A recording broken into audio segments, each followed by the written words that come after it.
दोस्तों, एक्टर शेफाली जरीवाला का बीते दिनों निधन हो गया, लेकिन जांच में उनके घर से कई एंटी एजिंग दवाएं मिली हैं।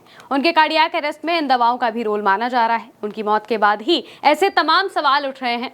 असल वजह पोस्टमार्टम रिपोर्ट से ही सामने आएगी, लेकिन एंटी एजिंग दवाओं से क्या सच में कोई नुकसान है? अगर है तो कितना, बताते हैं आपको। दरअसल इन सवालों का जवाब जानने से पहले ये जान लीजिए कि आखिर एंटी एजिंग दवाएं हैं क्या और ये किस तरह से काम करती हैं। दरअसल एंटी एजिंग ट्रीटमेंट का मेन टारगेट उम्र बढ़ने के साथ चेहरे और त्वचा पर दिखाई देने वाली उम्र, जैसे कि झुर्रियों, ढीली त्वचा और उम्र के धब्बों को कम करना है या फिर इसे डिले करना है। जवान बने रहने की चाहत वालों में ये ट्रीटमेंट काफी ट्रेंडिंग रहा है। ये हमारे शरीर में कोलेजन प्रोडक्शन को बढ़ाने, चेहरे की मांसपेशियों को टाइट रखने या फिर फिलर्स के साथ त्वचा का जवाब बनाए रखने में मदद करता है। ट्रीटमेंट के ये तरीके शरीर के नेचुरल हार्मोनल साइकिल को इफेक्ट करने वाले हो सकते हैं, जिसका शरीर पर कई तरह से नेगेटिव असर हो सकता है। हेल्थ एक्सपर्ट्स लंबे समय से कहते रहे हैं कि एंटी एजिंग प्रोडक्ट्स हमेशा नेचुरल सोर्सेज से ही लेने चाहिए। दवाओं और इंजेक्शन के जरिए इसके कई साइड इफेक्ट भी हो सकते हैं। हालांकि वैसे तो एंटी एजिंग प्रोडक्ट्स के दिल पर असर होने के मामले बहुत रेयर हैं। आमतौर पर ऐसा नहीं देखा गया है, लेकिन अगर आप हार्मोनल थेरेपी ले रहे हैं तो इसके साइड इफेक्ट से दिल की सेहत पर असर जरूर हो सकता है।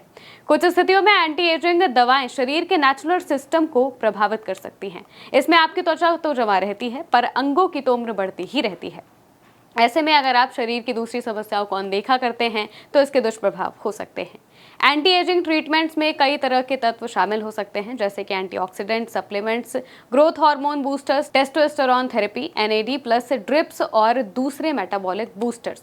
हालांकि इनमें से कुछ थेरेपीज नई रिसर्च पर आधारित हैं, लेकिन ज्यादातर अभी भी सही तरीके से रेगुलेट नहीं है, खासकर तब जब इन्हें क्लिनिकल सेटअप के बाहर या फिर बिना स्वास्थ्य जांच के लिया जाए। इसी तरह से एनर्जी बढ़ाने या फिर फैट लॉस के लिए जाने वाले कुछ स्टिमुलेंट्स भी दिल की धड़कन में गड़बड़ी या फिर अचानक कार्डियक अरेस्ट का जोखिम बढ़ा सकते हैं।